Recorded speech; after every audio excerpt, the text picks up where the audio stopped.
Et donc pour ce webinaire, on a donc prévu deux parties. Donc une première partie qui est un regard croisé donc avec deux intervenants qui sont issus de la Ligue de l'enseignement et de l'UCPA. Et une seconde partie dans laquelle vous pourrez vous poser vos questions de manière soit par le chat, soit directement. Alors peut-être quelques petites règles. Donc c'est bien couper les micros aussi enfin, pendant ce webinaire lors des interventions. Levez la main quand vous voulez peut-être poser des questions ou utiliser le chat. Aussi à savoir, ce webinaire est enregistré. La fin est prévue à 16h30. Donc voilà, il n'ira pas plus loin. Donc aussi, ce webinaire s'inscrit dans une série de webinaires. Donc les seconds webinaires auront lieu sur la thématique de l'assurance en partenariat avec la MAIF, l'OCCE et le pôle juridique de JPA. Il aura probablement, enfin la date est envisagée au mois de mai, donc on vous tiendra informé en tout cas pour les participants à ce webinaire. On en aura un suivant sur la question du handicap avec les MIJ et les PEP. Donc voilà. Donc on a du coup deux intervenants qui sont présents avec nous pour partager leur expertise. Donc je vais les laisser se présenter. Donc je vais passer la diapo et je vais laisser se présenter. Donc qui souhaite se lancer entre Frédéric et Benoît. Bon, ben, j'attaque Frédéric Dadois, donc je suis responsable des activités sportives pour l'UCPA sur les différentes façades littorales, donc Atlantique, Méditerranée, Antilles. Moi, je suis un prof de PS, professeur de PS. Je suis mis à disposition à l'UCPA déjà depuis une trentaine d'années. Donc, j'ai pu exercer plusieurs postes de directeur centre de vacances, de directeur régional, de directeur territorial d'exploitation, voilà. Et aujourd'hui, je suis en responsabilité des activités sportives. Plusieurs missions. Mission 1, ben, de trouver déjà tous les éducateurs sportifs pour faire en sorte de garantir la carte prévisionnelle des emplois. Alors, on a quelques filières en tension, notamment sur les moniteurs de voile, moniteurs de plongée sous-marine ou autres. Donc, on travaille énormément là-dessus. La deuxième mission, ben, en lien avec la première, c'est de redévelopper des formations professionnelles, des CQP voile, des BP voile, des partenariats avec les CREPS sur différentes formations sportives. On est en train de rénover le projet éducatif et sportif de l'UCPA, voilà, sur 4 piliers, sur recherche d'autonomie, de bien-être, de collectif et agir avec la nature. Donc ça, ce sont les 4 piliers. Moi, j'ai des missions sur tout ce qui est scolaire, de favoriser le départ de ces jours scolaires, de travailler sur toutes les programmations, de travailler, on y reviendra après, sur les co-constructions avec les enseignants.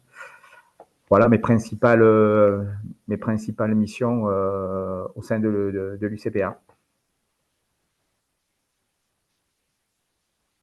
Bien, je prends donc la suite, je pense, Pierre. Oui, tout Benoît à fait. Fontaine, voilà, directeur du service vacances, séjours scolaires, loisirs éducatifs de la Ligue de l'enseignement qui est une confédération.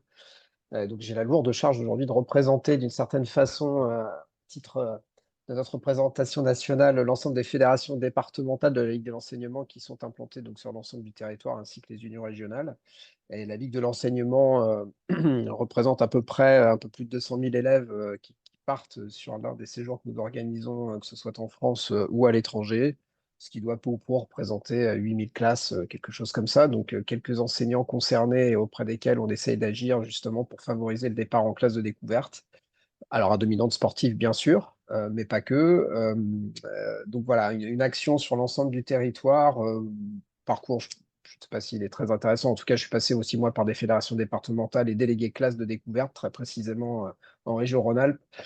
Fut un temps, ce qui permet de connaître assez bien les rouages qui sont mis en œuvre pour l'organisation des classes de découverte et de quelle façon il est possible d'accompagner les enseignants dans la constitution de leur dossier, parce qu'on sait que c'est quelque chose qui est toujours assez compliqué, encore une fois, là, que ce soit de dominante sportive ou non.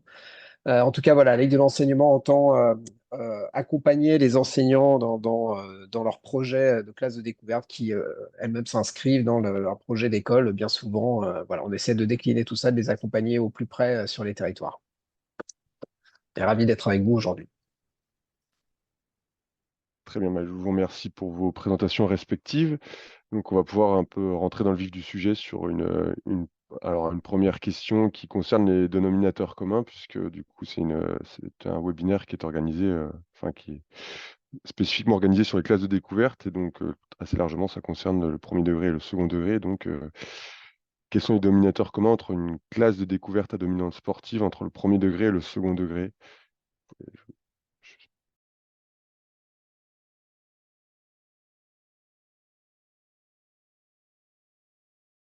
Oui, c'est vrai que la Ligue de l'enseignement accompagne peut-être en majeure partie des enseignants du premier degré, bien que également sur notamment les voyages scolaires éducatifs à l'étranger, on a aussi une grosse partie d'établissements du second degré, collège et lycée. Pour autant, s'agissant de la dominante sportive, c'est peut-être un petit peu moins vrai en effet. Donc sur le second degré, je laisserai donc Frédéric s'exprimer à ce titre-là. Après, le dénominateur commun, j'ai envie de dire qu'un séjour scolaire, une classe de découverte, qu'elle soit à dominante sportive ou non, il me semble qu'en tout cas, l'un des dénominateurs communs, c'est justement de découvrir les apprentissages que l'on essaye que les enseignants euh, proposent à leurs élèves tout au long de l'année, d'essayer parfois de transformer un certain nombre de ces apprentissages en un apprentissage, une découverte sur le terrain, presque j'ai envie de dire, en dehors des murs, on a l'habitude de dire, pour essayer de les éprouver parfois à la réalité d'un environnement dans lequel on ne se situe pas forcément lorsqu'on est situé à tel ou tel endroit sur le territoire français. Donc, je sais pas, un des dénominateurs communs, ce serait que de toute façon, le départ en classe de découverte, mais sans déborder sur les autres thématiques qui vont être déployées cet après-midi, mais il s'agit parfois tout simplement de proposer un premier départ à des jeunes élèves qui sont en plein apprentissage, un premier départ du cercle familial ou amical proche de sa famille, un premier départ, une première séparation d'avec la famille. De ce point de vue-là, il me semble qu'on est, quel que soit l'âge, si c'est un premier départ et quelle que soit la dominante dans laquelle se situe la classe de découverte ou le séjour scolaire, ça constitue donc voilà une première expérience de séparation qui peut être tout à fait utile, notamment à l'usage et pour la vie future d'un jeune élève qui ensuite possiblement pourra se retrouver en situation de devoir partir de la maison pour faire des études supérieures, par exemple, ou pas, ou également dans un contexte professionnel de devoir s'éloigner du contexte confortable de la famille parfois. Et ce premier départ en séjour scolaire est un premier départ souvent, en tout cas en majeure partie assez confortable, entre guillemets, c'est-à-dire qu'il se situe avec bien souvent d'abord un adulte ou des adultes qui accompagnent le référent que nous connaissons déjà, et puis des camarades de classe, ce qui suppose, en effet, par rapport à un départ parfois plus subi, ou en tout cas en colonie de vacances, par exemple, pour ce qui nous concerne aussi, et à l'UCPA de la même façon, on ne se retrouve pas forcément avec des gens que l'on connaît. Donc le premier départ en classe de découverte, si on le contextualise autour d'un investissement pour l'avenir de façon globale, c'est un premier départ qui est utile et qui servira dans la vie de l'élève.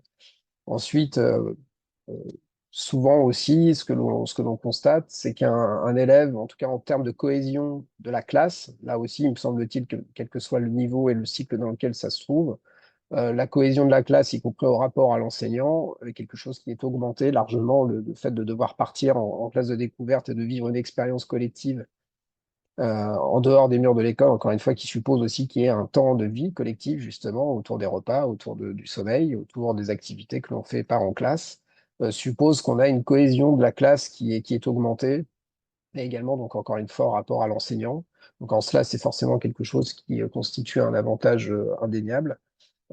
Juste, on a l'habitude de dire parfois, à titre anecdotique, un enfant, un très jeune enfant en fin de cycle maternel ou en tout début de CP croit peut-être que l'enseignant vit dans la classe, puisque le matin il arrive, l'enseignant est habillé, il est dans la classe, le soir il repart, il est encore habillé, il est toujours dans sa classe, mais entre deux, il a une vraie vie, cet enseignant.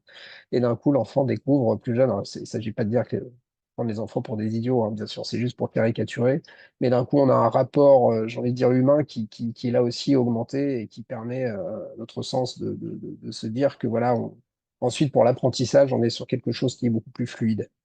Et puis peut-être aussi, après, je laisserai la parole à Frédéric pour pas monopoliser le micro, c'est qu'aussi, parfois, ça vient augmenter, encore une fois, là, dans ce vocabulaire volontairement, pardon, la confiance en soi que parfois certains élèves n'arrivent pas à atteindre dans le cadre de la classe classique, dans les murs pour le coup, avec parfois des difficultés d'apprentissage. Et on se révèle prendre en confiance et puis d'un coup d'avoir une position qui change au milieu de la classe vis-à-vis de ses pairs, des autres élèves, parce qu'on va être peut-être plus à l'aise sur des apprentissages plus concrets que des apprentissages théoriques en classe, et que d'un coup ça vient là aussi donner confiance certainement à un certain nombre d'élèves, parfois aussi sur une timidité qu'on pourrait avoir en classe, on se révèle dans une classe de découverte parce qu'on aura fait quelque chose, une activité qui permet justement de se révéler et que par conséquent, ça a forcément un atout ensuite pour le retour en classe, pour essayer d'homogénéiser autant que possible, en tout cas la cohésion de la classe et aussi donc du coup l'apprentissage qui va avec. Donc après, je ne sais pas si Frédéric, au niveau du second degré, on a certainement ces fameux points communs-là, me semble-t-il. Moi, je vais pas tout répéter ce que tu as dit parce que bien sûr que voilà, nous, je dirais qu'un des premiers dénominateurs communs entre tous les profs de PS lorsqu'ils viennent, donc au niveau du second degré, c'est déjà le premier objectif, c'est quitter l'école, c'est sortir du quartier, faire découvrir peut-être un nouveau territoire, mais aujourd'hui, il y a un renouveau au niveau des séjours scolaires, alors à dominante sportive chez nous forcément, mais j'imagine chez vous sur d'autres dominantes, de pouvoir sortir de l'établissement scolaire. Je pense qu'il y a une véritable aération qui est recherchée, qui peut être une aération pédagogique, une aération territoriale.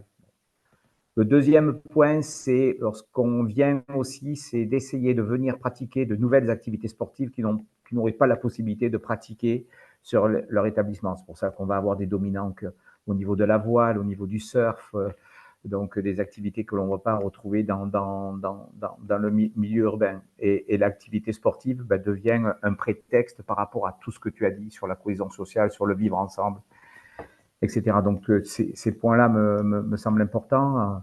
Enfin, donc il y a aussi un autre point que l'on retrouve et que je trouve assez intéressant, c'est que il y a maintenant une interdisciplinarité qui est en train de se mettre en place. Tu avais une époque que le professeur de PS qui venait chez nous, et aujourd'hui tu peux retrouver le prof de sciences nat, le prof de maths qui vont accompagner aussi le séjour scolaire. Et là, de nouveau, il y a la notion d'équipe pédagogique qui apparaît. De nouveau, ils voient l'élève d'une autre façon dans un autre site, dans un autre contexte. Et ça permet à la fois aux élèves de voir les profs dans un autre contexte, mais les profs aussi. Et tout ce que tu as dit sur l'amélioration des apprentissages après à l'école.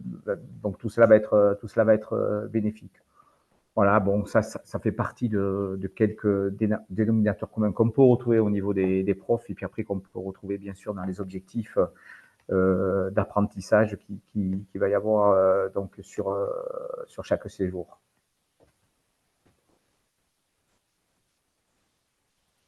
Très bien, merci pour vos éclaircissements sur les dénominateurs communs, mais une petite question aussi, c'est à l'inverse, quelles sont aussi les distinctions majeures à prendre en compte entre le premier degré et le second degré dans l'organisation d'une classe de découverte à dominante sportive? Il y a des dominantes déjà administratives. Moi, ce soir, je rencontre la conseillère pédagogique de circonscription du Médoc, parce que bon, je me trouve à Lacanau, dans le Médoc, donc on est sur du développement du séjour scolaire primaire dans le Médoc.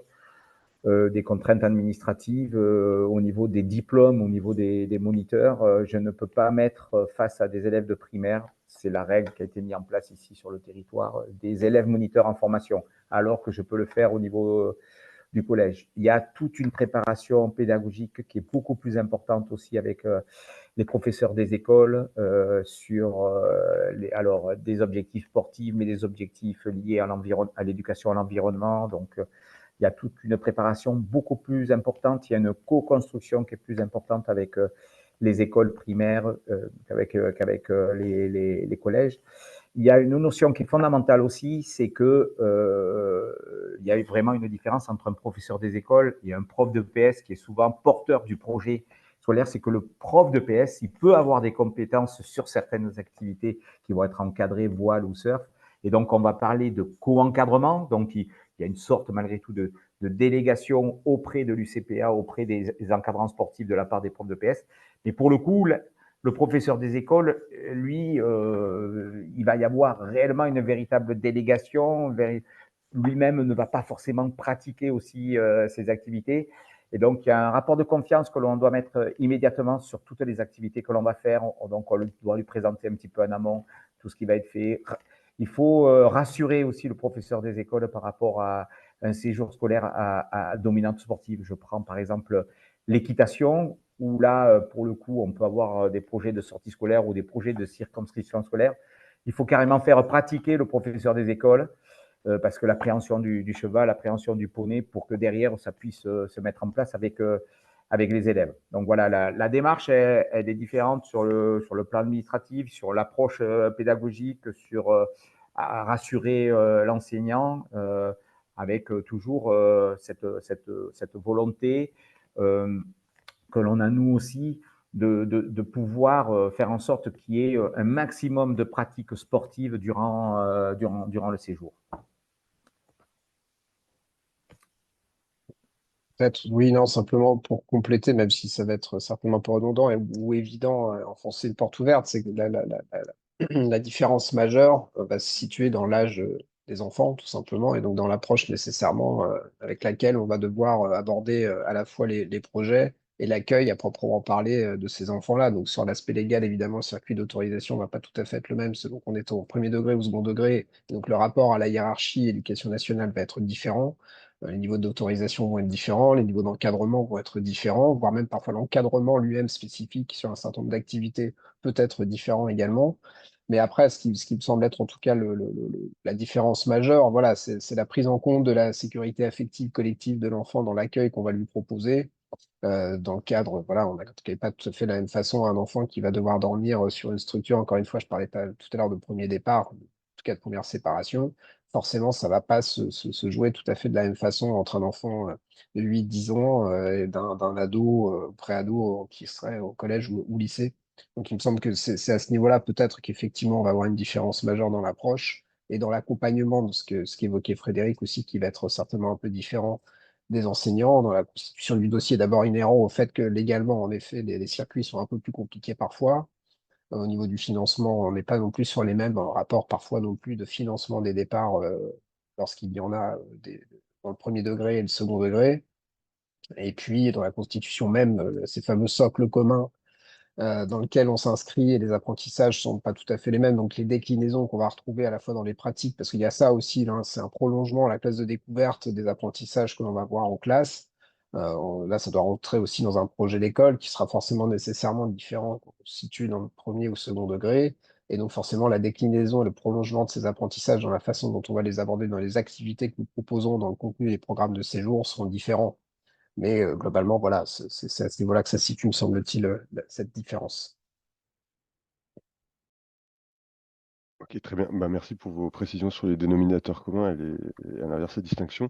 Et donc, vous avez évoqué la question des apprentissages. Donc, on va s'intéresser au projet pédagogique et au socle de compétences. Donc, comment après les enseignants peuvent construire le projet pédagogique avec pour organiser une classe de découverte et sur qui ils peuvent s'appuyer, sur quels outils,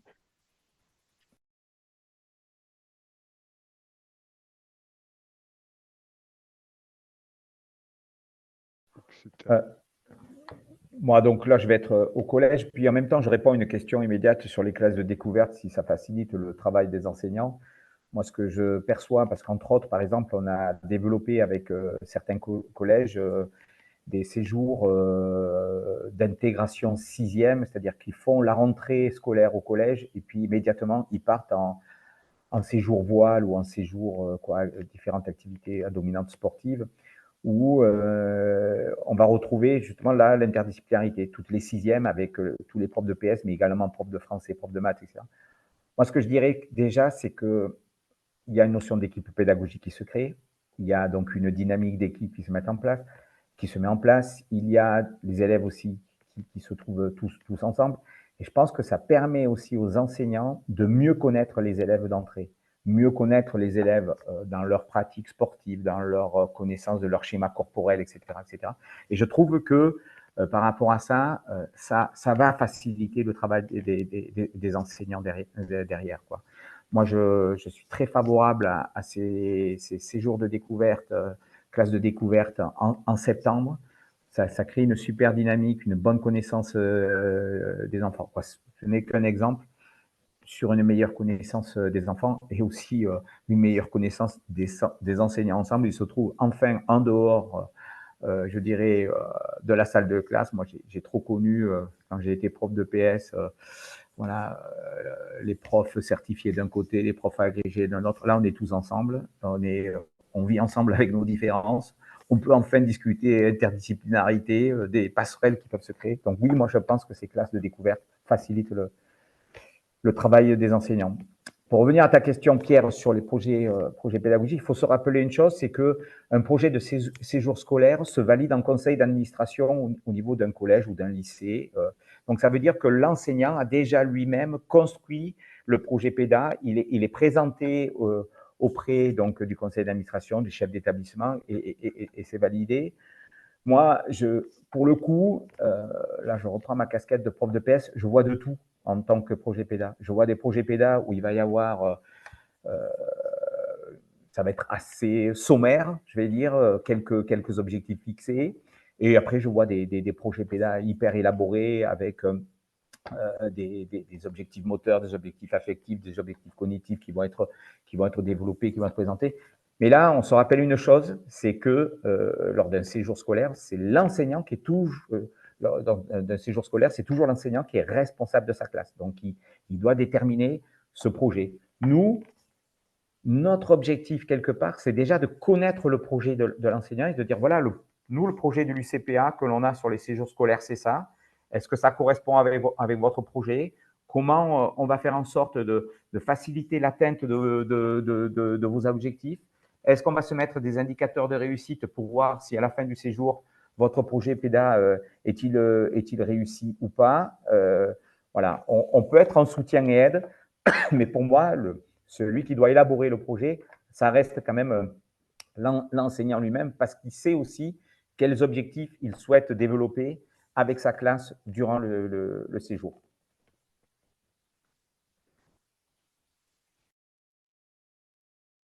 Du coup, Pierre, je prends la suite peut-être, en tout cas, toujours pour compléter. Je verrai, enfin, en tout cas, comment aider les enseignants à construire le projet pédagogique. Je verrai ça en entonnoir, c'est-à-dire que quoi qu'il en soit, et je rejoins 200% ce que vient de dire Frédéric sur qui est à l'initiative déjà, c'est l'enseignant, puisque ça reste encore aujourd'hui une volonté d'abord des enseignants que de partir. Ça reste un acte presque, j'ai envie de dire, militant, en tout cas volontaire. De ce point de vue-là, il a la maîtrise et la main sur le projet qu'il ou elle souhaite défendre. Pour partir en classe découverte, je dis défendre volontiers et volontairement, on y reviendra peut-être tout à l'heure, c'est qu'il y a plusieurs parties prenantes dans la constitution d'un séjour scolaire. C'est d'abord l'enseignant et l'école, sont aussi les parents qu'il va falloir convaincre parfois de partir, mais je crois qu'on y revient un peu plus tard, donc je vais pas développer tout de suite. Et puis c'est, on va dire, la partie institutionnelle, l'encadrement, le ministère de l'Éducation nationale, enfin toutes les parties prenantes qui sont mises en tout cas qu'il faut convaincre d'une certaine façon. Donc d'abord, la base, c'est ce fameux projet d'école dans lequel va s'inscrire les apprentissages qui seront proposés tout au long de l'année, avec ce fameux socle commun, mais ça aussi, on va y revenir tout à l'heure. Donc déjà, il faut arriver à faire en sorte que la classe de découverte s'inscrive dans ce projet d'école, pour qu'il soit en cohérence, et pour donc qu'il puisse convaincre la hiérarchie de pouvoir partir. Donc ça suppose aussi que dans la construction du projet, on doit pouvoir accompagner l'enseignant donc sur le contenu éducatif pour faire en sorte que qu'est-ce que le fait de faire de la route en partant d'une ville A pour rejoindre une destination B, on va faire de la route, on va donc faire des kilomètres, c'est peut-être le prétexte pour faire des mathématiques, de la géographie, etc. Donc il va falloir faire en sorte que voilà, tous les apprentissages qui sont proposés sur le terrain puissent être reliés d'une façon ou d'une autre à ce fameux socle commun et au projet dans lequel s'inscrivent les apprentissages à l'école. Pour cela, en tout cas pour la Ligue de l'enseignement, je disais tout à l'heure, notre structuration est ainsi faite, c'est qu'on a une représentation départementale dans tous les départements de France. Et ça, il me semble que ça constitue un atout majeur d'accompagnement des enseignants sur le développement de leur projet en type de classe de découverte, parce qu'il y a aussi nécessité d'avoir une connaissance fine du tissu local, puisque par exemple sur les aides au financement, parce que monter le projet pédagogique c'est une chose, mais pouvoir le financer c'en est une autre aussi, et les financements peuvent différer d'un territoire à l'autre, d'un département à l'autre ou d'une région à l'autre. Et bien souvent le fait d'avoir un point d'appui au local, au plus près, notamment dans ce qu'on représente chez nous, les conseillers, les délégués classes de découverte qui connaissent très bien le tissu, encore une fois, local et qui leur permettent d'accompagner et d'orienter les enseignants dans la constitution de leur dossier pour les aider à les monter, et y compris aller chercher des financements lorsqu'ils existent, et y compris au niveau national, d'ailleurs, avec la JPA, soit dit en passant. Donc voilà, l'accompagnement, il se situe là. Dans l'aide, les outils existants, là aussi, c'est assez curieusement les inspections, enfin en tout cas les ressources liées à la hiérarchie au ministère de l'Éducation nationale dans leur déclinaison au local, dans les services déconcentrés. Il y a aussi parfois des outils d'aide au départ en termes éducatifs, pédagogiques, constitution de dossier. Donc là aussi, bien souvent, lorsque l'on est auprès, je pense encore une fois, pardon, à nos fédérations départementales, je ne suis pas en train de faire un service après-vente, c'est vraiment pour expliquer qu'on ne va pas avoir les mêmes logiques selon à quel endroit on se trouve, tout pendant qu'on a un socle commun, justement, national des apprentissages. Mais on a aussi des rouages comme ça, au plus près, qui font que d'avoir un appui au local reste quelque chose de pertinent et d'important. Donc voilà, ensuite, donc des outils, il en existe effectivement qui permettent voilà, d'accompagner encore une fois le projet, mais j'aurais envie de parler de là peut-être aussi, c'est que la formation proposée aux enseignants, fut un temps où effectivement on pouvait avoir une approche assez fine là aussi au local de pouvoir intervenir sur le champ de formation des enseignants du premier degré à l'époque. Et qu'aujourd'hui, peut-être, il y a peut-être cet éloignement-là, et que parfois les enseignants ne sont pas au fait de tout et voient l'organisation d'une classe de découverte comme quelque chose d'assez abyssal à organiser, ce qui n'est pas tout à fait faux d'ailleurs, et qui me semble que si on pouvait être un peu plus volontariste dans les pouvoirs publics, justement sur l'organisation des classes de découverte, la façon dont ça peut se passer, puisque il est indiqué, notamment dans la nouvelle circulaire, mais qui fait elle-même référence à une circulaire plus ancienne, que chaque élève devrait pouvoir prétendre à un départ au moins du tout long de sa scolarité. Ça suppose là une volonté de pouvoir accompagner ça aussi. Et la hiérarchie est bien souvent là aussi en aide des enseignants, c'est ce que je voulais dire au bout du compte, pour les accompagner dans leur construction de projets. Donc voilà, il y a un parcours un peu comme ça qui peut paraître insurmontable quand on n'a pas la connaissance de tout cela, mais c'est aussi pour ça les organismes tels que les nôtres sont là pour accompagner les enseignants et les aider justement à la fois dans le contenu éducatif pédagogique, mais aussi dans l'accompagnement, je dirais, administratif de constitution des dossiers pour partir en classe de découverte. Et du coup, on a une première question dans le chat de Françoise. Pourrait-on définir la notion de classe de découverte clé en main qui est trop souvent à connotation péjorative? Bon, je ne sais pas qu'est-ce qu'on veut dire dans la notion clé en main, mais malgré tout, donc moi, donc en étant prof de PS, moi j'ai eu des retours d'inspecteurs pédagogiques, d'IPR, qui me disent écoutez, du CPA, vos classes de découverte, elles sont trop bien organisées, c'est trop cadré, donc elles sont trop, peut-être, donc pour reprendre le terme, trop clés en main. Ça veut dire que l'enseignant arrive, il descend du bus, et quelque part, il se décharge de ses élèves, et il nous donne voilà, l'entière responsabilité de l'encadrement, etc. Donc, il y a cet aspect-là. Donc, moi, c'est pour ça, parce que certes, on a des opérations commerciales, on fait des emailing sur l'ensemble des collèges, des lycées, un peu moins sur des primaires, même si parfois on cible sur des écoles primaires pas très loin, donc qui se trouvent dans une zone de chalandise de proximité.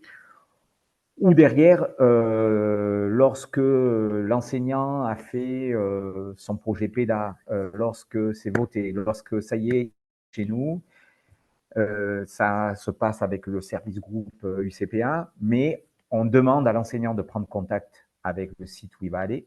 La prise de contact va se faire peut-être avec le directeur, mais il y a forcément une prise de contact avec le responsable des activités sportives, où la première question du responsable des activités sportives doit être « c'est quoi votre projet PEDA ?» À partir de là, on a des réponses parfois assez étonnantes, il faut se le dire. Oh ben non, mais bon, nous, on vient, on sort de l'école, voilà, on vient s'aérer et ça va rester un petit peu superficiel. Et là, on va nous-mêmes, on doit avoir quand même une démarche pour dire donc voilà ce qu'on souhaite faire. On souhaite que vous soyez présents, vous enseignants, pendant des séances. Vous voulez pratiquer, ok, on vous a prévu, vous voulez faire du surf, on vous a prévu dans le quota d'effectifs. Tiens, on vous demande aussi, si possible, de manger avec les élèves et ne pas prendre forcément l'apéro sur la terrasse pendant que les élèves mangent en bas parce que le repas, voilà.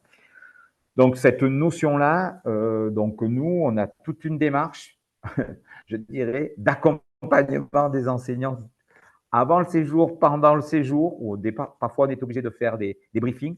Après, moi, je comprends très bien. Moi, j'ai des copains qui sont profs de PS où, par moment, c'est vrai que c'est une bouffée d'oxygène de quitter le bahut et qui sont contents. Voilà, il y a une sorte de libération, de faire, de pouvoir amener les gamins au bord de la mer, au bord d'un lac, voilà. Mais cette notion de classe de découverte clé en main, on est hyper vigilant. Moi, j'ai même eu un IPR en région parisienne que je connaissais, qui m'a dit moi, à un moment donné, je vais dire aux enseignants qui ne viennent pas à l'UCPA parce que c'est trop préparé, trop mâché, et je voudrais que l'enseignant soit un peu plus garant du projet de sortir des élèves. Donc, on a une forte vigilance par rapport à ça, pour que l'enseignant, il se rappelle que c'est, je le répète, mais c'est le responsable toujours de sa classe pendant le temps scolaire, pendant la sortie de classe de découverte. Peut-être que l'approche est sensiblement différente selon qu'on est dans le second et le premier degré enfin, à la faveur de ce que je viens d'entendre de Frédéric. Je redis ce que je disais tout à l'heure sur l'acte volontaire des enseignants à partir en classe de découverte. Donc, bien souvent, ils sont justement très au fait de ce qu'ils veulent faire. Après, la déclinaison au local n'est pas forcément évidente à mettre en œuvre, et c'est là qu'on les accompagne, mais ils ont en général une idée assez précise de ce qu'ils souhaitent. Et juste pour enfin, en tout cas pour illustrer le propos du clé en main, je ne sais pas s'il a une connotation péjorative, en tout cas pas à mon esprit. Simplement, on est confronté, je vois à la Ligue de l'enseignement, au fait que on a eu proposé en catalogue, entre guillemets, en tout cas la vitrine qu'on est en capacité de proposer sur l'ensemble du territoire des classes de découverte que nous organisons, des séjours clés en main, en tout cas qui correspondent à un format 3 jours de nuit, 5 jours, 4 nuits, etc. Avec déjà un pré-programme qui est proposé, hein, bien sûr, qui n'a pas vocation à être obligatoire, mais en tout cas proposé, pour se rendre compte, je ne sais pas si ça répondra à la question en termes pratiques, mais pour finalement ne jamais les réaliser. C'est-à-dire que toujours l'enseignant souhaite, et à juste titre, adapter ce que nous serions en capacité de proposer de façon comme ça très clé en main. Donc j'ai le sentiment que c'est l'effet inverse, c'est-à-dire que je ne sais pas si ça a une connotation péjorative, je ne le sais pas. En tout cas, ça ne correspond pas vraisemblablement à l'approche qu'ont les enseignants, en tout cas qui font appel à nous, qui justement ont une idée assez, sinon arrêtée, en tout cas assez dans la co-construction d'ailleurs, avec ce qu'on est en capacité de nous leur proposer. Ils ont une idée du projet global et comment on l'organise entre nous, ce qui fait qu'on n'a jamais finalement 2 séjours qui se suivent et qui se ressemblent presque, j'ai envie de dire. Alors bien évidemment, on y trouve des points communs, hein, c'est évident. On va pas faire du ski au bord de la mer, encore que sauf à considérer du ski nautique, mais en tout cas, le clé en main semble assez peu correspondre à une volonté des enseignants, sauf dans les cas un peu différents d'enseignants qui sont entre guillemets dans l'obligation de partir parce que une collectivité territoriale, une mairie, une ville organise de façon systématique des séjours scolaires. Et donc, ça rentre dans le programme et dans le contrat passé avec l'école et qui doit organiser une classe de découverte, où là, peut-être en effet, les enseignants sont un peu moins moteurs initialement, encore que bien souvent, on ne choisit pas un tel ou tel établissement pour rien. Mais globalement, le clé en main, je ne crois pas qu'il ait une notion péjorative, ou alors je n'ai pas compris la question, mais en revanche, correspond assez peu finalement à ce dont ont envie ou besoin les enseignants qui souhaitent justement venir mettre les ingrédients qu'ils ont envie d'y mettre eux-mêmes, et après, on les coordonne avec nos services. Mais voilà. Je continue, je complète par rapport à ce que tu viens de dire. Pour recevoir des classes de découverte au niveau primaire, il y a un engagement qui est totalement différent. présence de l'enseignant tout le temps avec ses élèves, le fait aussi qu'il y ait des parents qui accompagnent, je dirais que voilà, ça oblige vraiment le professeur des écoles d'être présent tout le temps. Il a intégré les parents, il a expliqué la sortie. Les parents peut-être vont accompagner sur une sortie vélo, donc il y a vraiment une forte présence. Alors, je ne sais pas, donc collège, moi j'ai défini plusieurs profils types de profs de PS.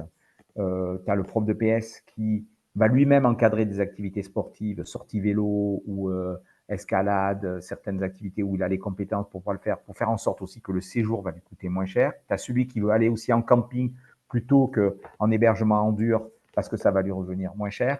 Donc, tu as ce profil d'enseignant avec une réelle co-construction, là, pour le coup, une construction d'un projet PEDA. Tu as l'enseignant qui va venir, donc lui, avec sa classe, il a co-construit aussi, mais bon, il ne va pas forcément être complètement présent. Et moi, je me bats contre certains enseignants. Alors, je vois bien que c'est une nécessité pour eux de souffler, où ils délèguent complètement, quoi. Et quand on parle de clé en main, c'est-à-dire que moi, par exemple, j'ai un site qui est majeur sur l'accueil de groupes scolaires, qui est Bombane. C'est une ancienne base de plein air départementale de Gironde. On peut recevoir une vingtaine de groupes scolaires sur une même semaine, en séjour découverte, sur une semaine, sur du 20h voile, du 20h surf. Donc, tout ceci est calibré. Donc, c'est du clé en main aussi pour faire en sorte qu'on organise cette activité sportive avec donc nos enseignants puis les enseignants. Mais moi, même si il y a notion de calibrage, on va faire en sorte que toujours le projet PEDA soit mis tout le temps, tout le temps, tout le temps en avant, quoi.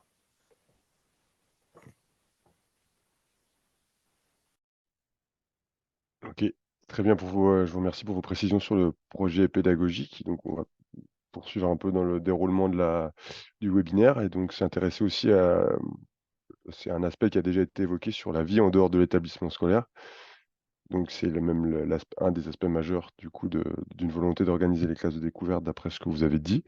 Et d'après vos expériences, qu'avez-vous pu constater sur le fait pour les élèves en tout cas qui participent à une classe de découverte, comment la relation aussi entre les élèves elle peut évoluer après la classe de découverte et est-ce que cela, enfin pour une classe de découverte à dominante sportive, est-ce que ça renforce aussi l'aspect collectif du fait que ce soit sur la thématique du sport?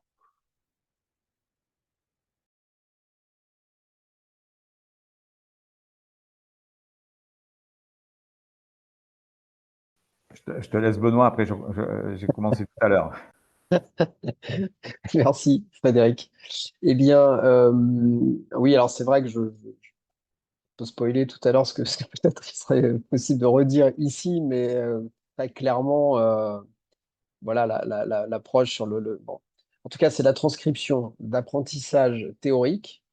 J'évacue pas le fait que l'apprentissage théorique soit important, hein. Il ne s'agit pas de tout nécessairement devoir transformer en apprentissage concret, etc. La théorie et l'abstraction, etc., dans lequel les gamins doivent s'inscrire lorsqu'ils ont des apprentissages est importante pour la suite de leur parcours scolaire et dans leur vie future. Donc, je ne sais pas opposer les deux.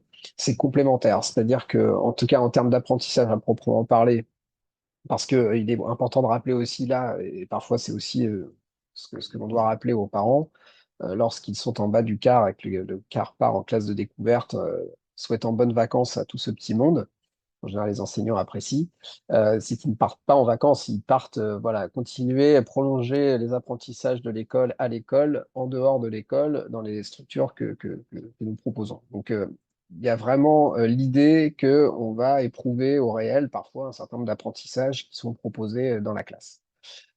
Et je ne reviens pas sur ce que je disais tout à l'heure, mais qui me semble-t-il reste quand même d'importance majeure, c'est ce fameux départ, cette première expérience de vie en collectivité, tout simplement, des fois, ça fait partie d'un apprentissage social qui peut se raccrocher assez facilement, encore une fois, à ce fameux socle commun.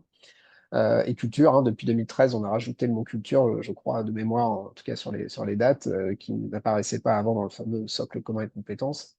Et la culture dans laquelle on va s'inscrire et on va découvrir aussi la culture dans la façon de vivre aussi de ses pairs, des autres élèves qui sont avec nous en classe et dont on ignore les choses parfois lorsqu'on ne vit pas ensemble. 24 heures sur 24 pendant une durée déterminée de la durée du séjour. Et donc, les enseignants, je redis ce que je disais tout à l'heure, c'est-à-dire que là, d'abord, où se situe, et je rejoins complètement ce que disait Frédéric tout à l'heure sur à quel niveau et dans la temporalité, calendrier d'organisation des classes de découverte, si c'est en début d'année ou en fin d'année, ça ne va pas avoir les mêmes impacts, en tout cas en termes de cohésion de classe.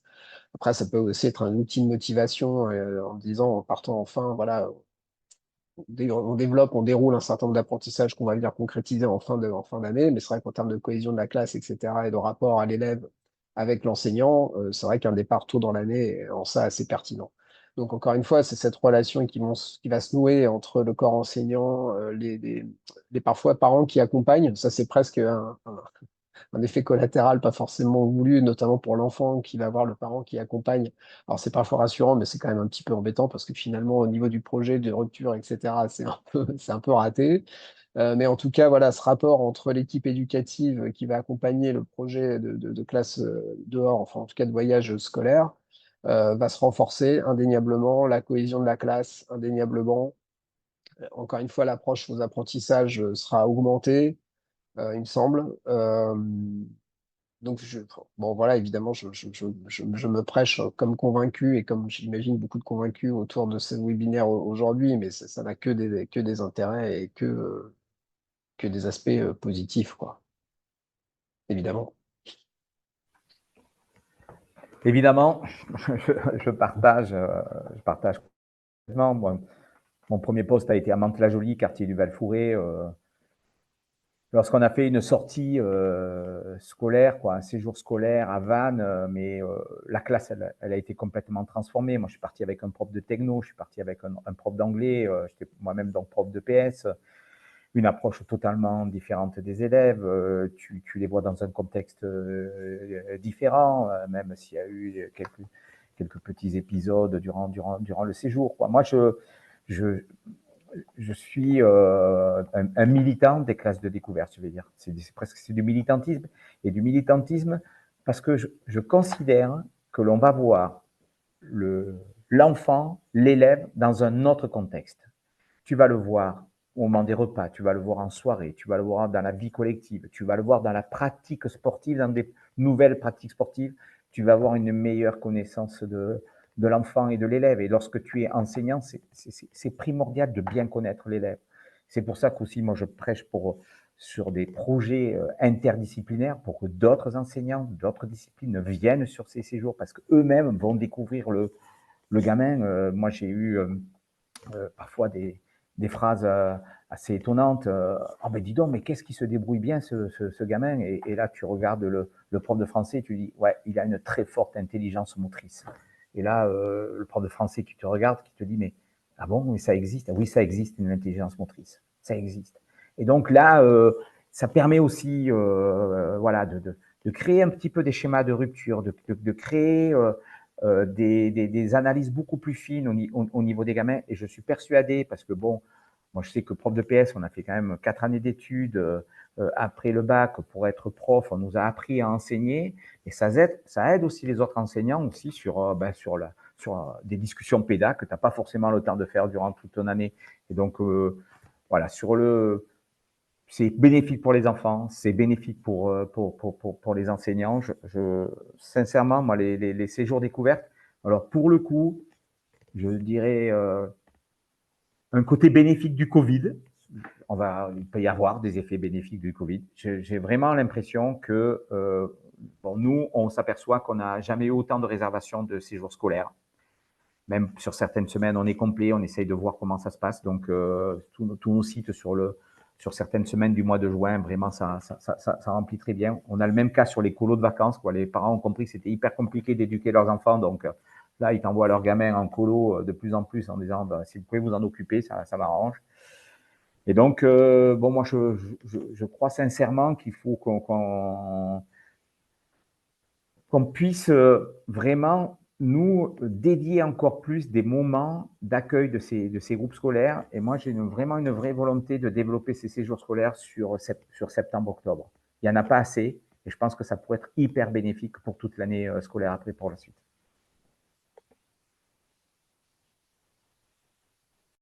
Peut-être juste une dernière chose, pardon Pierre, ce que vient de dire Frédéric qui m'y fait penser, c'est au bout du compte, et de façon un peu globale, c'est cette ouverture d'esprit, ouverture au monde que vont proposer les classes de découverte aux élèves dans ce changement d'environnement qui soit géographique, mais aussi de contexte de vie en dehors de ce qu'on connaît dans le contexte familial. Vient forcément faire bouger les lignes d'une façon ou d'une autre, et sans caricaturer, je fais le parallèle avec un enseignement du théâtre qui n'a pas grand-chose à voir avec le sport, j'en conviens, mais dont on va venir valoriser finalement l'approche d'un gamin qui est en classe en français, pour reprendre l'exemple de tout à l'heure, a un peu des difficultés, mais qui en revanche va avoir une aisance peut-être à apprendre du texte, à pouvoir le déclamer comme ça, et qui va donc prendre confiance et donc facilement aura une approche ensuite du français qui va être différente, et y compris dans sa relation, et c'est exactement ce que disait Frédéric, à l'enseignant, encore une fois, qui va voir lui-même, parce que les enseignants ne sont pas des robots, ne sont pas des machines, l'enseignant lui-même va changer de regard qu'il portait peut-être sur un élève qui pouvait être exaspérant dans l'année en classe découverte, ou à l'inverse, et c'est là que ça vient étaler un petit peu comme ça la cohésion de la classe. À l'inverse, un élément un peu fort, comment on dit, forte tête, pardon, d'une classe qui serait un peu dominant comme ça dans le cadre de la classe, mais qui se retrouve dans une situation, il ne s'agit pas de mettre en difficulté les enfants, bien sûr, mais se retrouver dans une difficulté sur une activité sportive à proprement parler dans laquelle il ne sera pas ou elle ne sera pas à l'aise et qui va devoir se faire aider par un autre élève, d'un coup, le rapport entre élèves va aussi changer à ce moment-là. Et c'est en ça qu'on vient, c'est tous ces petits bouts là d'expériences qui sont vécues dans un cadre collectif de 3, 4, 5, 6 jours en permanence, qui font qu'on vient chercher et trouver cette cohésion dans la classe.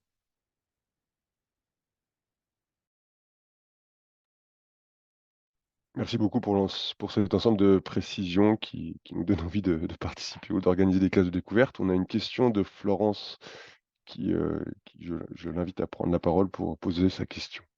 Merci. Alors, ce Et n'est se pas une présenter question. aussi. Oui, alors je suis Florence Verfaille, donc secrétaire départementale du Pas-de-Calais, JPA. Et je voulais juste amener un petit témoignage.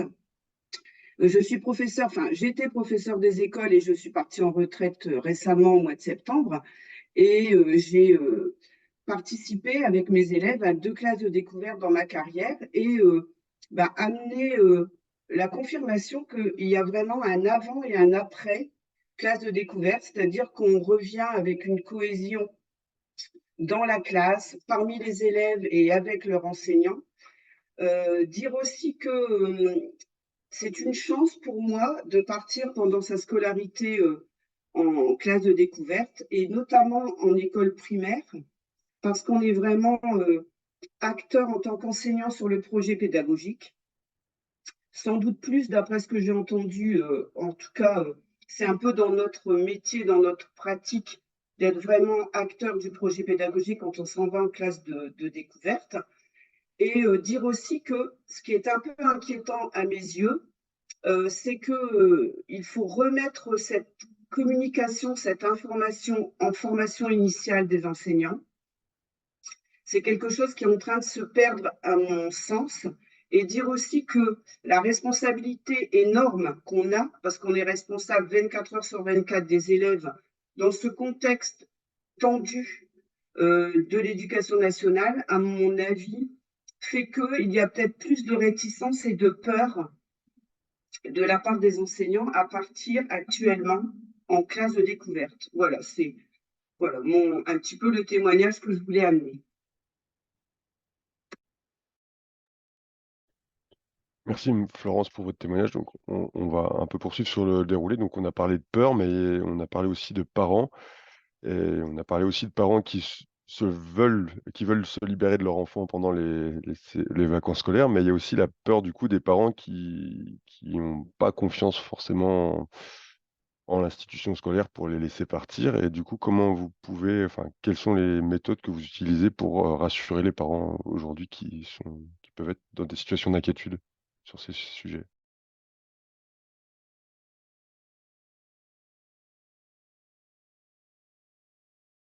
Moi, je n'interviens pas beaucoup à ce niveau-là, accueillant beaucoup plus de séjours collège. En fait, pour le coup, là, c'est le prof qui est responsable du départ et qui va qui va faire en sorte d'organiser je vais dire mon expérience de prof de PS de l'époque, d'organiser une réunion avec l'ensemble des parents. Alors moi, j'étais quartier du Val-Fouré, je suis allé dans certains immeubles rencontrer des parents pour faire en sorte que l'élève puisse partir, rentrer dans des négociations en lien avec la religion, faire en sorte qu'il puisse prendre le tapis pour faire la prière, des trucs comme ça. Mais l'objectif premier étant que toute la classe doit partir. L'objectif du prof, c'est faire en sorte que quelle que soit l'origine des élèves, quelle que soit l'origine sociale, ou quels que soient les revenus, on doit faire en sorte que l'ensemble de la classe parte. Et on a, nous, des difficultés parfois avec des personnes en situation d'handicap, notamment handicap moteur, mais on va faire en sorte que quand même, malgré tout, le gamin qui est en situation d'handicap vienne, et on organisera une pratique adaptée par rapport à lui qui va être un petit peu différente. Mais l'objectif premier que doit avoir tout enseignant, c'est de faire en sorte que toute la classe doit arriver. Ça passe par des discussions, par des négociations, Après, lorsque je questionne les profs de PS, alors bon, on reçoit des collèges de région parisienne, de Strasbourg, de Nantes, un petit peu de toute la France. Il n'y a pas forcément énormément de résistance. Moi, il y a des points clés aujourd'hui, par contre, que l'on doit aborder, qui sont des problèmes en lien avec tout ce que l'on peut entendre sur le genre. Donc, des personnes qui sont dans une volonté de changer de sexe, on en a de plus en plus. Elle s'appelle Sophie, elle veut devenir Bernard. Et donc, on a aujourd'hui tout un travail que l'on mène avec nos éducateurs sportifs, avec nos responsables d'hébergement, pour savoir comment on s'organise sur les plannings d'hébergement. Donc, on a de plus en plus de problématiques à ce niveau-là. Et là, la rencontre avec les parents est parfois fondamentale et avec les élèves. Quand je dis ça, aujourd'hui, ce ne sont pas des épiphénomènes, hein. Nous, ça nous est arrivé dans une classe qu'on a accueillie dernièrement où il y avait 4 élèves dans cette problématique-là. Donc, il faut, derrière, malgré tout, par rapport à ce que j'ai dit, il faut qu'on organise la sortie scolaire quand même.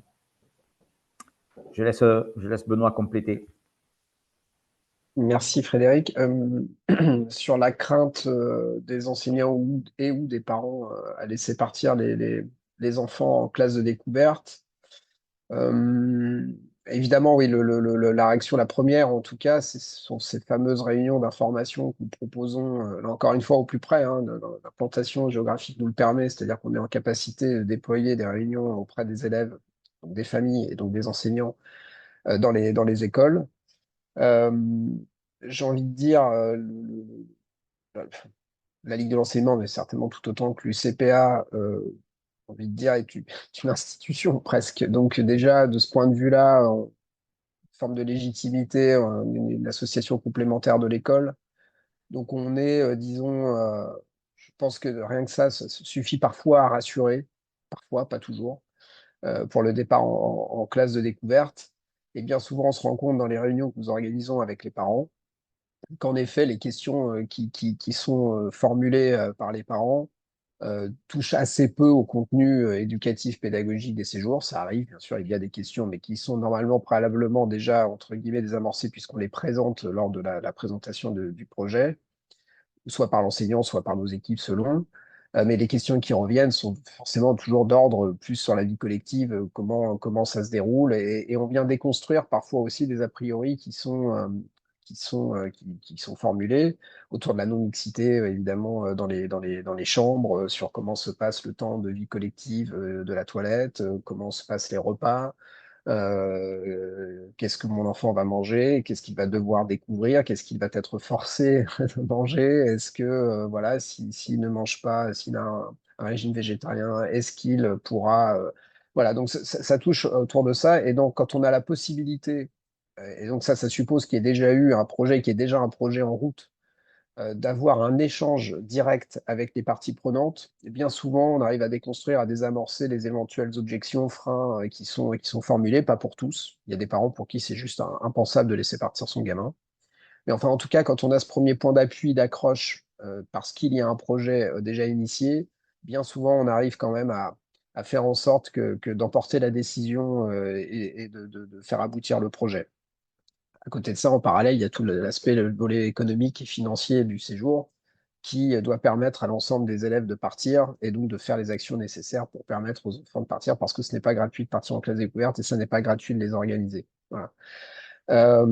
Après, s'agissant possiblement de la réticence ou des inquiétudes que là, pour le coup, les enseignants nourrissent, je reviens complètement et souscris à ce qu'a dit Florence Fairfax, pardon si j'écorche votre nom, je ne crois pas. C'est très clairement sur ce que vous disiez, je crois que je l'ai évoqué en début de webinaire aussi, c'est la formation et comment on arrive à initier, en tout cas, à planter cette graine dans l'esprit des enseignants en formation, PE, enfin le professeur des écoles ou du second degré d'ailleurs, hein, peu importe.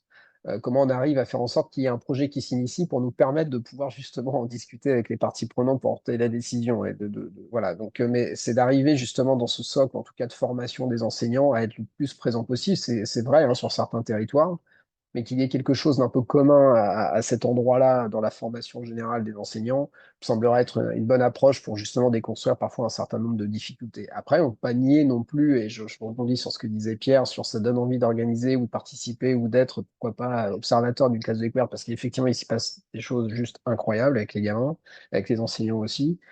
Mais oui, c'est ça, c'est d'arriver quand même à faire en sorte que voilà, on a des inquiétudes. Parfois, c'est pas facile de gérer une classe au quotidien, selon dans quel bassin de territoire on se trouve. Ça suppose une volonté de faire, encore une fois, pour les organiser, parce que ça, c'est pas simple, c'est pas si simple.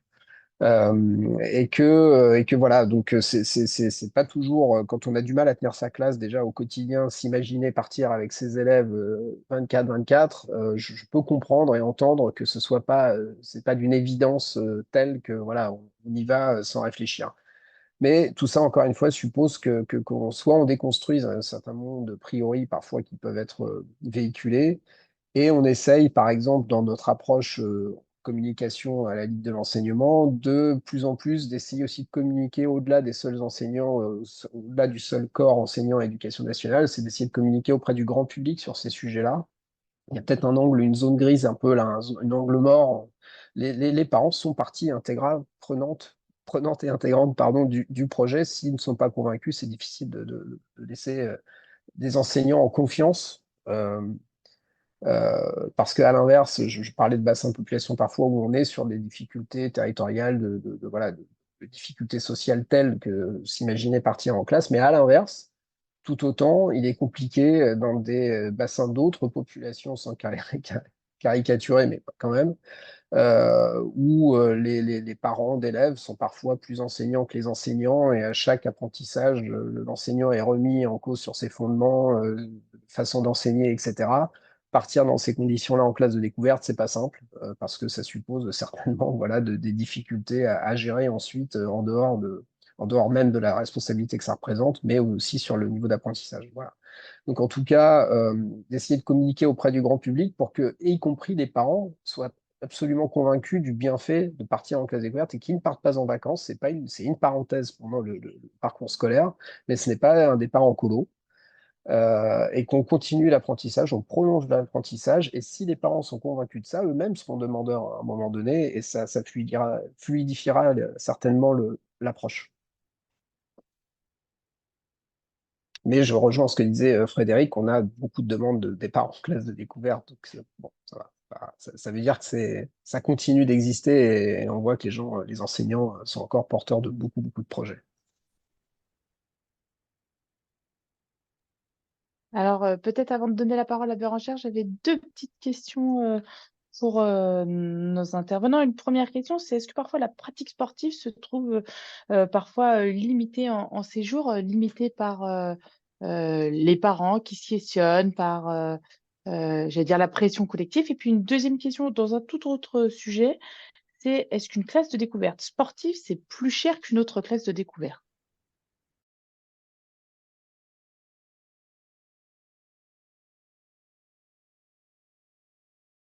je réponds à la deuxième question. Je pense que oui. Je pense que oui, puisque on a forcément un encadrement avec des moniteurs diplômés, donc on a forcément une masse salariale supplémentaire par rapport à un séjour classe de découverte où l'enseignant va encadrer par lui-même, où il va avoir finalement que la prestation hébergement-restauration, peut-être location de salle, voilà.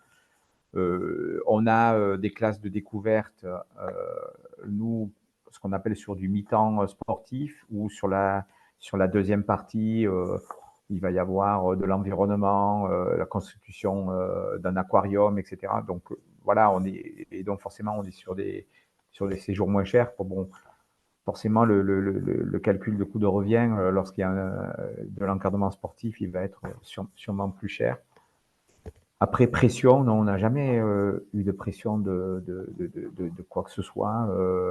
Donc, nous, on a les classes de découverte sportive à dominante ski, voile, surf.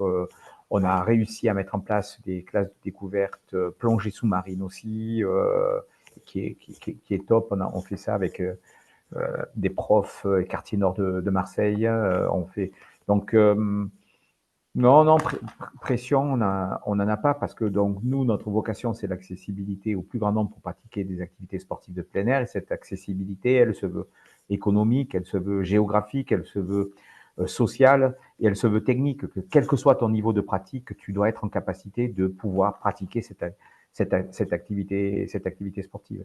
Et moi, le séjour scolaire à l'UCPA fait partie donc de notre ruban de programmation durant toute l'année où on a des semaines dédiées sur nos sites où on va recevoir que des groupes scolaires sur la période du mois de mai, sur la période du mois de juin. Et maintenant, moi, je souhaiterais qu'on ait des semaines dédiées sur septembre aussi. Et moi, j'essaye de travailler, comme je vous l'ai dit, avec certains groupes scolaires déjà pour les inciter aussi à venir. On appelait ça à l'époque aussi les classes rousses, donc celle d'octobre. Donc voilà.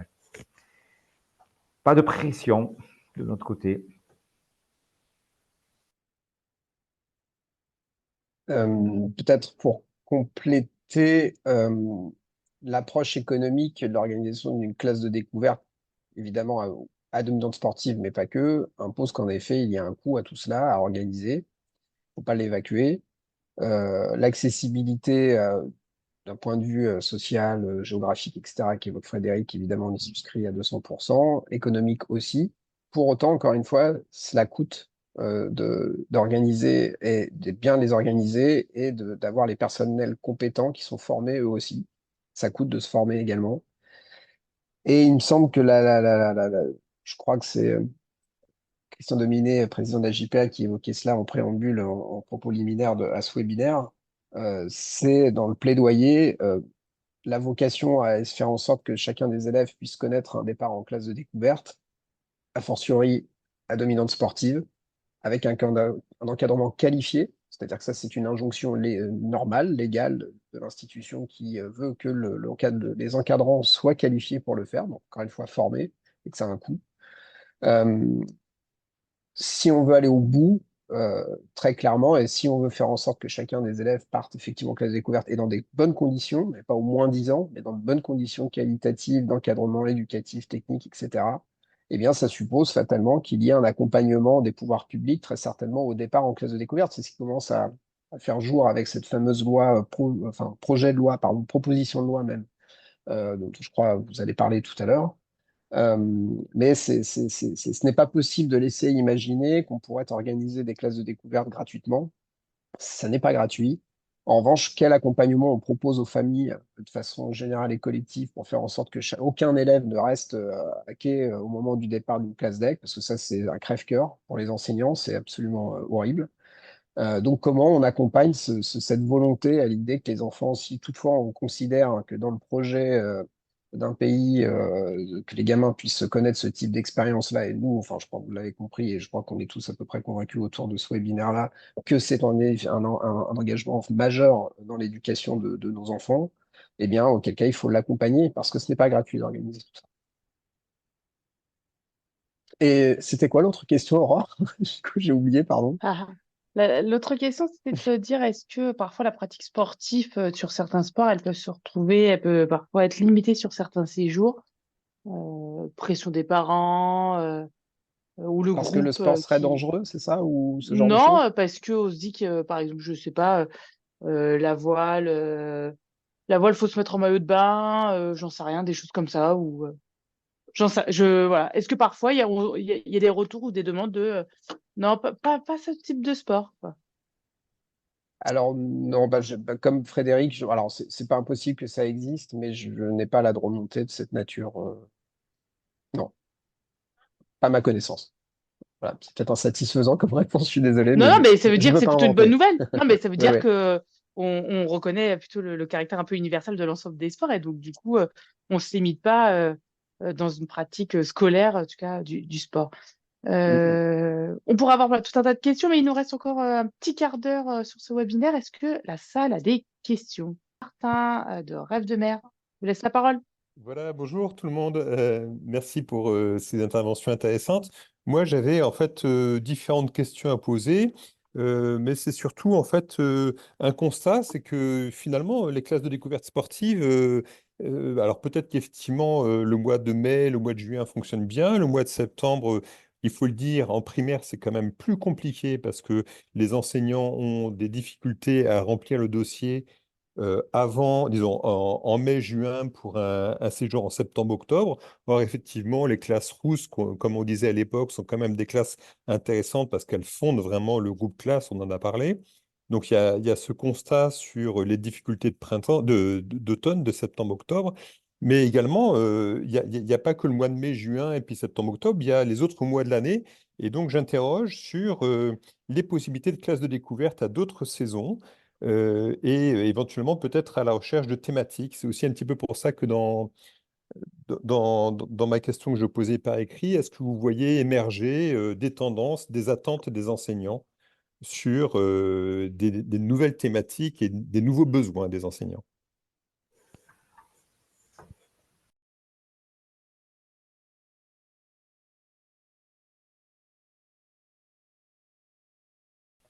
Bon, bonjour Martin. Donc, Bonjour.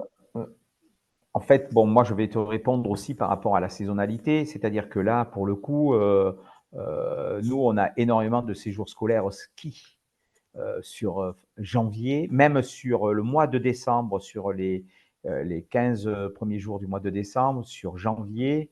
Donc après, il y a les vacances de février, mais malgré tout, on peut avoir des demandes en fonction des zones. Et on en a également donc sur le mois de mars. On a dédié des centres UCPA pour des séjours scolaires et on a énormément de demandes de séjours scolaires ski. Donc là, il faut se dire que dans la représentation qu'il y a, l'hiver, ça va être la neige, ça va être le ski. Alors, moi, j'habite le sud-ouest, dans les Pyrénées, on va dire, ça va être la montagne, parce que on a des classes de découverte à Saint-Lary et on n'a pas eu tellement de neige. Et donc, où on a fait du VTT, où on a fait autre chose, mais un petit peu de rando. Donc voilà, il y a cette notion-là, malgré tout, de saisonnalité qui est aussi marquée chez les enseignants. Nous, aujourd'hui, il y a une dimension qui est de plus en plus recherchée, qui est la dimension écologique, transition écologique, développement durable. Moi, je suis en train de travailler sur du micro-learning au niveau de nos éducateurs sportifs, c'est-à-dire qu'aujourd'hui, sur une séance de voile, il faut qu'il y ait aussi cette approche environnementale, il faut qu'il y ait des moments de contemplation, il faut qu'on ait, et pour le coup, il faut qu'on sensibilise, qu'on forme tous nos éducateurs sportifs donc, à l'éducation à l'environnement, même faire appel à des prestataires extérieurs. On a de plus en plus de demandes sur cette thématique, donc on va faire des thématiques voile environnement, surf environnement, avec des organisations de soirées où il peut y avoir donc des topos. Mais quand je te dis ça, c'est pas pour autant que ça va m'élargir la saison. C'est-à-dire que ça va être des demandes toujours sur mai, juin et septembre. Alors, on en a un petit peu, on a un petit peu en octobre, mais après, c'est clair que moi, le site qui reçoit dès fin mars des groupes scolaires, c'est Bombane, alors, parce que c'est une ancienne base départementale où tu peux faire de multiples activités. On a maintenant un climat qui est tempéré, quoi. Bon, là, on est bientôt le printemps, mais ça y est, on a de nouveau un petit peu du soleil, là. On est sorti de la vague de pluie de 4 mois, 5 mois, mais comme tout le monde, je crois. On a dès maintenant des groupes scolaires, mars, avril, mai, juin, sur Bombane. Mais c'est peut-être le site aussi qui s'y prête. Et parce qu'aussi, depuis très longtemps, on dédie ce site sur ces périodes-là à l'accueil de groupes scolaires. Donc voilà, la dominante environnement ressort. Après, on va rester sur nos classiques voile. Une activité qui est de plus en plus demandée, qui est l'activité surf. Ça, c'est clair que cette activité intéresse à la fois les élèves, mais aussi beaucoup les enseignants, parce que pour le coup, il y en a pas mal qui les amènent aussi sur cette découverte de cette activité parce que ils l'ont pas eux-mêmes pratiqué et que ça les intéresse. Voilà, je ne sais pas si j'ai répondu à ta question, mais en partie, j'espère. Merci Frédéric, merci. Peut-être pour juste compléter ou en tout cas souscrire, je crois que finalement les contenus restent assez similaires à ce qui n'a pas toujours existé, mais pas très loin. Parce qu'encore une fois, on voit bien que le projet initial sous-jacent, c'est vraiment cette vie en collectivité. Donc après, l'activité qui vient s'y adjoindre, par un prétexte, mais enfin, c'est bien souvent quelque chose qui vient s'ajouter. Et s'agissant de la transition écologique, c'est un sujet qui évidemment préoccupe, forcément, et donc qui est forcément abordé dans le cadre des projets qu'on développe, et qui vient presque être transverse, quoi. C'est-à-dire que, y compris dans l'approche milieu marin, milieu montagne, campagne, etc., on va avoir une approche éducative autour de cette transition écologique, et puis du développement durable, mais bien de la transition écologique, voire de l'urgence, le retrait de trait de côte, l'enneigement. Et la montagne, par exemple, pour reprendre, évidemment, la saisonnalité veut que pour skier, il faut de la neige, et pour de la neige, en général, c'est plutôt l'hiver. Mais pour autant, on voit aussi que les implantations parfois de taux d'enneigement, enfin, en tout cas, l'implantation de nos structures et des taux d'enneigement ne sont plus forcément toujours au rendez-vous. Et donc, il s'agit au moins, a priori, sans être cynique, mais de se servir de ça pour aborder justement ces sujets autour de la transition écologique. Et on a une démarche, par exemple, avec l'enseignement d'écolabilisation de nos structures, donc avec une démarche longitudinale de comment on aborde ce sujet-là et pas juste à l'aune d'un sujet qui serait d'actualité et le vent en poupe. Non, on essaie de façon un peu systémique comme ça d'organiser des choses autour de la transition éco, avec aussi une restauration durable, etc., avec une approche autour de ces sujets-là avec les enseignants, auxquels ils sont évidemment sensibles, mais surtout, on suppose avoir un rôle à jouer dans cette éducation-là à l'environnement auprès des élèves pour supposément à l'avenir qu'on puisse agir un peu différemment de ce qu'on fait aujourd'hui en termes de consommation, etc. Après, effectivement, l'exploitation d'une structure, pour parler un peu trivialement, ne se limite pas, en effet, comme tu le dis, Martin, au seul mois de, malheureusement, avril, mai, juin, et qu'il faut vivre sur toute l'année ces exploitations-là. Et la classe de découverte est un de ces leviers qui permet aussi justement de faire vivre les structures à l'année et d'avoir un projet justement qui peut se défendre sur toute l'année. Mais quand on revenir à la question peut-être de dossiers émergents autour du numérique, etc., qui parfois peut être vécu comme étant contradictoire avec la dimension transition écologique, mais on voit qu'on a des leviers aussi autour du numérique sur des projets qu'on développe à la Ligue de l'enseignement sur ces sujets-là, peut être aussi un média intéressant justement sur la lutte au réchauffement climatique, etc. Maintenant, on voit sur l'écolo, je fais juste un parallèle très rapide, l'écolo qui fonctionne encore le mieux aujourd'hui, c'est équitation, et ça, c'est vrai depuis 50 ans, je pense. Et ça, non, ça ne s'en démord pas. Donc, voilà, je pense que dès lors qu'on a un projet et qu'on n'est pas justement dans l'empilement de consommation d'activités, qu'il y a un réel projet derrière ces séjours-là, continueront d'avoir un succès, quoi qu'il en soit, si économiquement on arrive à suivre. Du coup, je vais laisser la parole à Mohamed, qui du coup Alors,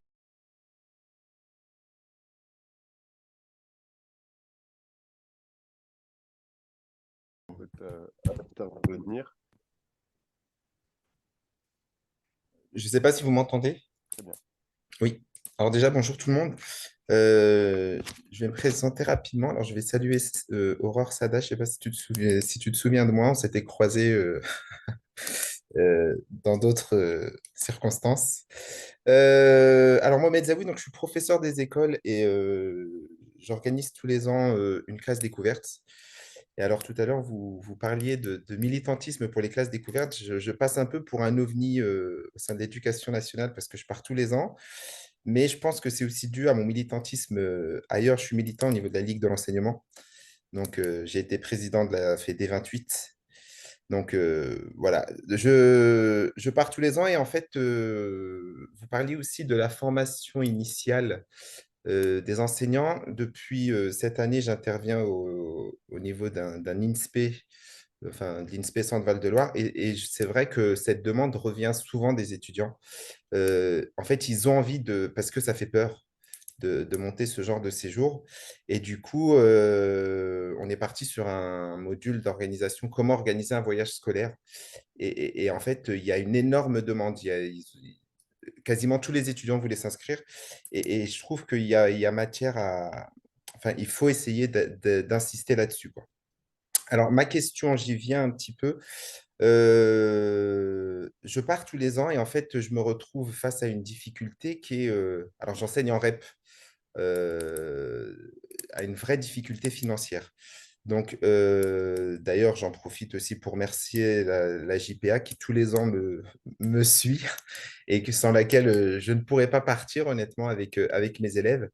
La plus-value de ce genre de séjour, enfin voilà, elle est claire, elle est là, mais on va dire qu'à force, on s'essouffle. On est un peu tout seul en tant qu'enseignant. Et ma question, c'est, j'ai cru entendre qu'il y avait un projet de loi qui est en discussion à travers vos échanges. Est-ce que c'est quelque chose sur lequel vous avez eu des infos, quelque chose voilà, qui va être pris en compte dans cette loi, justement, pour permettre, honnêtement, faire des tombolas, des ventes de calendrier, des ventes de gâteaux, des choses comme ça, pour essayer de boucler un budget. Alors oui, c'est valorisant, mais qu'est-ce que c'est chronophage? Et honnêtement, faire ça, ça demande beaucoup de temps. Voilà, surtout qu'on est souvent tout seul quand on part comme ça en tant qu'enseignant et que ben, souvent, voilà, on nous laisse nous débrouiller par nous-mêmes et voire des fois, on n'attend qu'une chose, c'est qu'on se prend les pieds dans le tapis parce que ça demande de la paperasse en plus dans l'équipe lorsqu'on organise ce genre de séjour, quoi. Donc voilà ma question. Est-ce qu'il y a quelque chose qui va être mis en place dans cette loi? Est-ce que vous avez des infos, plus d'infos là-dessus?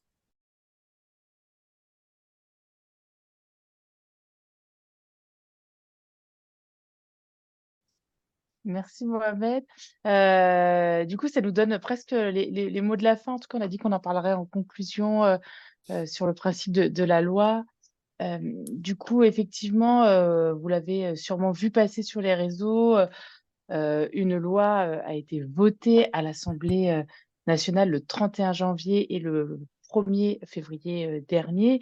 Elle est transmise depuis le 2 février au Sénat. Aujourd'hui, on attend j'allais dire le vote du Sénat pour pouvoir travailler sur une mise en application. Que contient cette loi? Cette loi, elle contient aujourd'hui 3 articles. Un premier article autour d'un fonds national de soutien aux classes de découverte premier degré, unique, enfin primaire, excusez-moi, on va le dire comme ça, uniquement en tout cas, qui serait conditionné avec le soutien des collectivités territoriales, c'est-à-dire 1 euro d'une collectivité territoriale, 1 euro de ce fonds-là. Deuxième article de cette proposition de loi, c'est un soutien financier via le pacte pour les enseignants qui organiseraient les classes de découverte à partir de 3 nuitées. Et puis, ce qu'on peut surtout se féliciter, c'est que cette loi, elle pose un principe législatif dans le Code de l'éducation qui reconnaît, en tout cas, tout le travail qui est mené et tous les apports que peuvent apporter les classes de découverte et ces projets. Aujourd'hui, dans la troisième partie de cette proposition de loi, c'est aussi d'avoir un état des lieux des classes de découverte. Et Benoît et Frédéric le disaient en ce moment, ça se remplit bien, on est content, mais finalement, ça représente quoi au total par rapport au nombre de classes qui existent aujourd'hui? Est-ce que c'est représentatif finalement du nombre de classes? Est-ce que le nombre de parts est significatif? Est-ce que il faut ou pas le normaliser à une tranche d'âge? Je ne sais pas, puisque la circulaire aujourd'hui du mois de juin dernier, elle indique qu'il faut un départ avant la fin du premier degré, mais elle n'indique pas quand et comment. Donc, la loi aujourd'hui, la proposition de loi, dernier article, je vous en parle très rapidement, c'est que du coup, pour trouver ces financements, il faut se fonder sur une autre taxe. Et donc, du coup, ce serait une taxe additionnelle au tabac. Donc, désolé pour les fumeurs, mais vous soutiendrez le départ des classes en classe de découverte. Ce qu'il faut avoir en tête, c'est que du coup, sur les classes de découverte, en tout cas, le principe de cette loi aujourd'hui, c'est qu'on attend le passage au Sénat, qui devrait du coup, à partir de ce moment-là, prendre forme, en tout cas si elle est votée au Sénat, et après avoir des décrets d'application. Et j'imagine mettre autour de la table toutes les parties prenantes. Et donc là, je pense à toutes les grandes fédérations qui organisent déjà des classes de découverte et, pour, en tout cas, alimenter l'article 1 et travailler sur l'article 2, notamment avec les syndicats enseignants. Voilà, donc nous, aujourd'hui, à JPA, on mène un travail de veille sur cette loi. On a travaillé, on a eu un premier groupe de travail sur l'impact qu'elle pourrait avoir sur le secteur avec nos adhérents dès la semaine dernière. Et on va poursuivre les travaux de plaidoyer sur cette dernière. Voilà. Je ne sais pas, Pierre, s'il y a quelques mots ou encore des questions. On arrive quand même à la fin du temps, donc peut-être, je ne sais pas s'il y a des dernières questions. En tout cas, je vais peut-être revenir rapidement sur une revue qui a été mise en place par JPA sur les sorties scolaires et les classes de découverte, qui est une revue juridique qui, du coup, est là pour accompagner les enseignants dans la construction de leur projet pédagogique sur les classes de découverte, qui est aussi un document ressource sur lequel ils peuvent s'appuyer. Donc elle est disponible, elle est à un montant de 6 € et donc vous pouvez la commander auprès de JPA aussi. S'il y a d'autres questions, on se tient disponible pour répondre à vos questions tant par mail que aussi par téléphone. Je ne sais pas s'il y a des dernières questions. En tout cas, moi personnellement, je tiens à remercier Frédéric et Benoît pour leur participation et leur expertise tout au long de ce webinaire qui a permis du coup, enfin, c'est grâce à eux que ce webinaire a eu lieu. Je les remercie. Et, je ne sais pas s'il y a d'autres questions. En tout cas, aussi merci pour votre participation à l'ensemble des participants. Donc, je pense qu'on peut conclure et je vous souhaite à tous et à toutes une bonne fin de journée. Merci bien. Merci à toutes et à tous.